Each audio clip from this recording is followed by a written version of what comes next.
ताजो बहन। भैया शहर से आए थे, शाम होने वाली है तो सोचा तेरे घर रुकता हुआ चला जाऊं। शहर से बहुत पैसा कमा के लाया हूँ, कहीं किसी ने लूट लिया तो।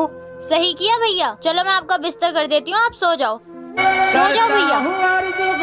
से सुनिए ये माजरा, भाई मुराद ताज बहन का है वाकया। भाई भैया बहुत सारा पैसा कमा के लाए हैं, अगर ये सारा पैसा मुझे मिल जाए तो मैं बहुत अमीर हो जाऊंगी।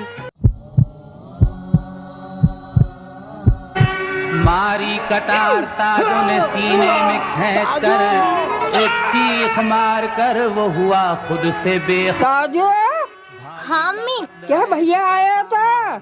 ना, कह तो रहा था मैं रात में ताजो घर पे रुकूंगा। यहाँ नहीं आए, रात बहुत हो गई है, सो जाओ तुम।